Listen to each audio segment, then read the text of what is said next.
There are moments in life that arrive without warning, moments that no amount of preparation, experience, or professional success can shield a person from. For Norah O'Donnell, one of the most accomplished broadcast journalists in the history of American television, that moment came not in a war zone, not during a tense White House briefing, and not in the middle of a breaking news crisis. It came quietly, through a message on her phone from her doctor. A message that would force her to stop, to look inward, and to confront the one story she had never been trained to tell, her own. For more than 2 decades, Norah O'Donnell had been the steady, authoritative voice that millions of Americans turned to each evening.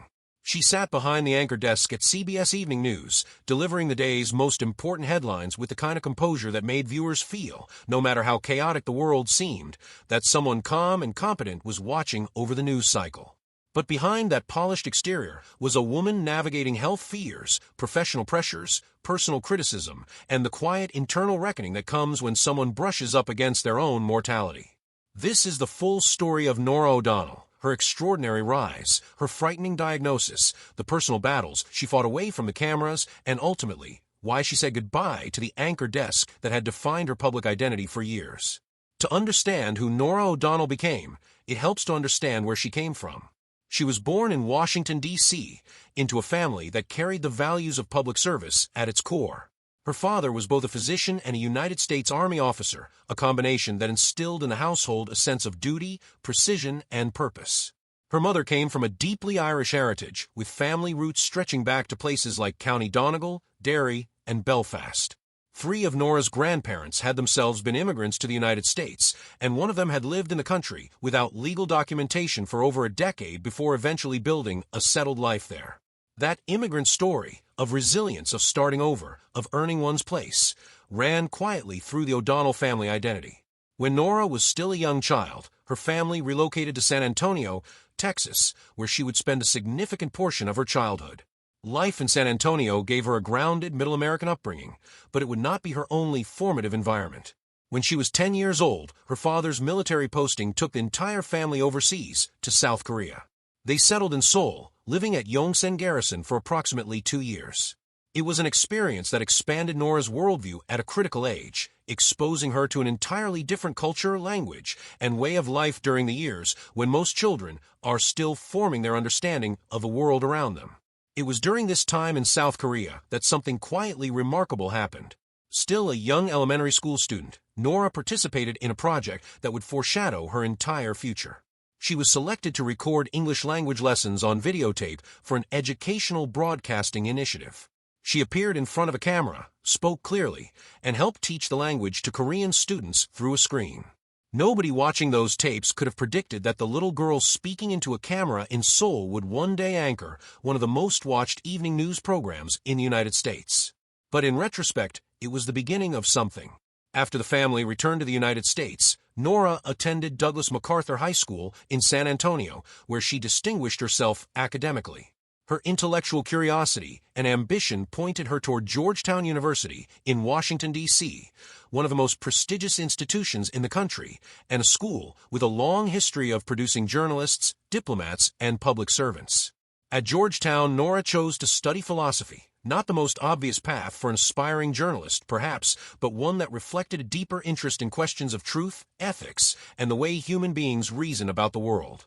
That philosophical training would later give her reporting a quality that went beyond mere fact-gathering. It gave her the ability to ask the deeper questions, to challenge assumptions, and to look for meaning behind the events she was covering. She earned her Bachelor of Arts degree at Georgetown and would later return to the institution to complete a Master of Arts in Liberal Studies, deepening her academic foundation even as her professional career continued to climb. But before the television cameras, before the White House press briefings and presidential interviews, Norah O'Donnell began her journalism career the old-fashioned way, as a print reporter working the halls of Congress. Her first professional posting was at Roll Call, the newspaper dedicated entirely to covering the United States Congress. It was unglamorous, detailed, sometimes tedious work, tracking legislation, monitoring committee hearings, understanding the complex machinery of Capitol Hill, and translating all of it into language that readers could follow. But it was exactly the kind of foundational training that separates journalists who truly understand policy from those who only report its surface. Norah learned the rhythms of Washington politics from the inside, developing sources, building relationships, and earning a reputation as someone who did her homework. That reputation opened doors. She transitioned into broadcast journalism and joined NBC News, where she would spend more than a decade building her television career across multiple platforms. She served as a political commentator on the Today Show, one of the most watched morning programs in the country. She worked as the chief Washington correspondent for MSNBC, covering the political landscape with the authority that came from years spent embedded in the congressional world. She became a White House correspondent for NBC News, a role that placed her at the center of the most powerful address in the country, covering administrations and reporting on decisions that shaped American life. Her presence on television extended across NBC Nightly News, Dateline NBC, MSNBC Live, and other programs. She filled in as host on Hardball with Chris Matthews and appeared regularly as a political analyst, demonstrating a versatility that few broadcast journalists manage to maintain while still being taken seriously as a hard news reporter. Over more than a decade at NBC, Norah O'Donnell built something invaluable in the television news business: credibility.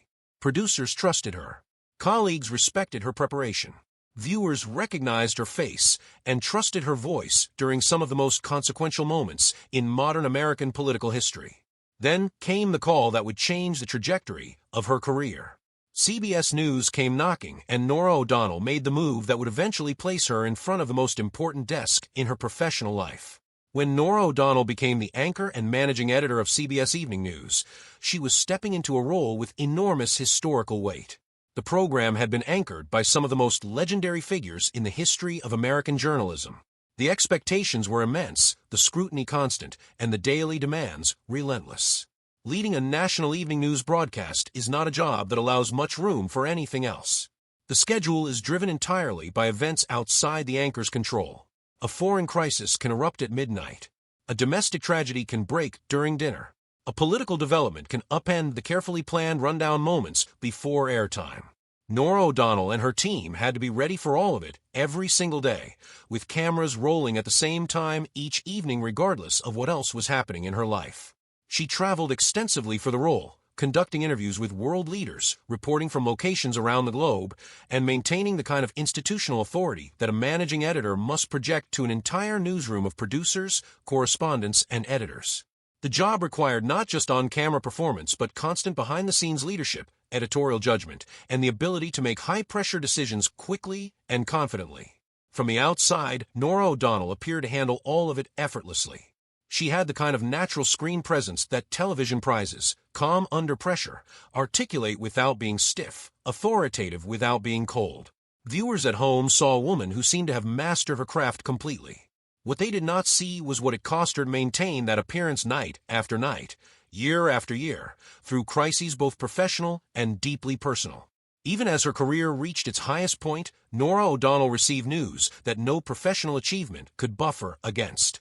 In the period following Thanksgiving one year, she received an urgent message from her doctor, asking her to make contact as soon as possible regarding the results of a medical test she had undergone. The nature of the message, its urgency, its lack of detail, was unsettling from the start. Norah reached out to her parents, as many people instinctively do when confronted with medical uncertainty. Together, they tried to reason through the possibilities. Several members of her family had previously experienced basal cell carcinoma, a form of skin cancer that, while certainly not trivial, is among the most common and most treatable forms of the disease. They allowed themselves to hope that this was what the test had found, that the news, while unwelcome, would at least fall into a manageable category. When she finally reached her doctor and received the diagnosis directly, the reality was entirely different from what they had hoped. The word she heard was melanoma, not basal cell carcinoma. Melanoma, a form of skin cancer that behaves in a fundamentally more dangerous way than its more common counterparts. Unlike many other skin cancers, melanoma carries the potential to spread rapidly through the body, traveling beyond the original site to lymph nodes and internal organs. When it reaches that stage, it becomes dramatically more difficult to treat and far more life-threatening. Hearing that single word was, by her own later account, one of the most frightening moments of Norah O'Donnell's life. She said that, after receiving the diagnosis, the first thing she did was cry. For a woman who had spent her entire career maintaining composure through some of the most harrowing events in modern history, wars, terrorist attacks, political assassinations, national tragedies, the personal diagnosis stripped away all the professional training in an instant. She was no longer a journalist processing difficult information. She was a patient, a mother, a wife, a human being confronting the terrifying possibility that her life might be in danger. What made the fear even more acute was the context of her personal life at that time. She and her husband, restaurateur Jeff Tracy, were raising 3 young children together. Their twins, Henry and Grace, and their younger daughter Riley, were all growing up in a household that was already defined by the demands of 2 high-profile careers. The thought that her health might suddenly and dramatically change, that she might not be there for all the milestones ahead, made the diagnosis far more than a medical concern. It became an existential one. She later described the experience as the first time she had been truly forced to confront her own mortality. For someone who had spent decades asking probing questions about other people's lives, examining the decisions of presidents and world leaders, and analyzing the forces that shape society, this was entirely new territory. There was no script for this. No preparation that journalism school or a career in Washington could have provided. Doctors moved with urgency, but also with measured optimism. The melanoma had been caught early. It had not yet spread beyond its original location on her upper back, which meant that surgical removal remained a viable and potentially curative option. Still, the procedure was not minor. A significant section of skin had to be excised from her upper back to ensure that the cancerous tissue was fully removed, along with a margin of surrounding healthy skin. The surgery left a substantial scar, a physical reminder that would stay with her permanently. But it also almost certainly saved her life. The weeks and months that followed required patience and ongoing vigilance. Melanoma carries a meaningful risk of recurrence, which meant that Norah's relationship with her dermatologist became a regular and non-negotiable part of her life. She began undergoing frequent skin examinations, returning for checkups every few months rather than annually. When suspicious areas appeared, biopsies followed. The monitoring became a permanent fixture in her calendar, a quiet but constant reminder of what had been found and what could potentially return. Rather than treating this experience as something private to be kept out of public view, Norah O'Donnell made a different choice. She spoke about the diagnosis openly. She discussed it on national television, describing the fear she had felt, the relief that had come with successful surgery, and the sobering reality of living with the knowledge that vigilance would now be required indefinitely. Her message to viewers was direct and unambiguous: early detection matters. Regular skin checks save lives. Sunscreen and sun protection are not optional extras, but genuine preventive tools. For a journalist whose entire career had been built on telling other people's stories, this was a profound shift. This was her story, and she told it with the same clarity and purpose that she brought to everything else she reported. In doing so, she gave the experience a meaning beyond her own family's fear and relief. She turned it into information that viewers could act on, encouraging people who might never have scheduled a dermatological appointment to pick up the phone and make one. If the melanoma diagnosis represented the first major health crisis of Norah O'Donnell's adult life, it was not the last. Several years after recovering from surgery, another medical emergency arrived, this one without any of the advance warning that, however frightening, had at least given her and her doctors time to plan a response. By that point, she was firmly established as the anchor of CBS Evening News, carrying the full weight of that responsibility on a daily basis. The schedule was punishing, the demands constant, and the expectation of consistent high-level performance unyielding.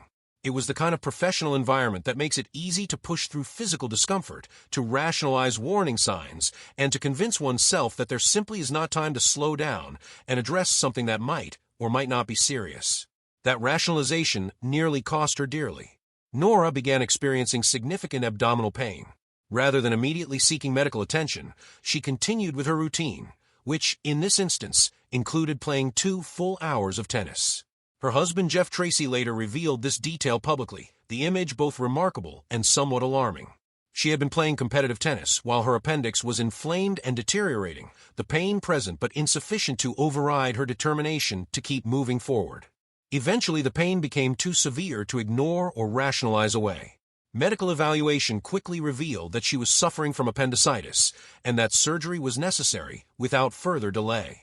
She was hospitalized and underwent a laparoscopic appendectomy, a surgical procedure to remove the inflamed appendix before it could rupture, which would have created a far more dangerous and complicated medical situation. The surgery was successful. Norah O'Donnell recovered. But the experience forced another pause, a moment of enforced stillness in a life that had been defined by constant forward motion. Her husband shared a photograph from the hospital on social media, and Norah herself subsequently posted a message reflecting on what the experience had taught her. She spoke about how easy it is to ignore the body signals when life feels too busy to accommodate them. She encouraged people watching to listen to their bodies, to seek medical attention when something feels wrong, rather than waiting until the situation escalates to an emergency. There was something quietly instructive about seeing someone with Norah O'Donnell's intelligence and self-awareness admit that she had nearly played herself into a rupture. It humanized her in a way that her television presence rarely could, and it underlined a truth that resonates for many people living high-pressure professional lives. The body has its own schedule, and it is not always willing to wait for a convenient moment. Throughout all of this, the health challenges, the personal fears, the ongoing demands of anchoring a national broadcast, Norah O'Donnell also had to navigate a level of professional scrutiny that comes with being one of the most visible women in American media.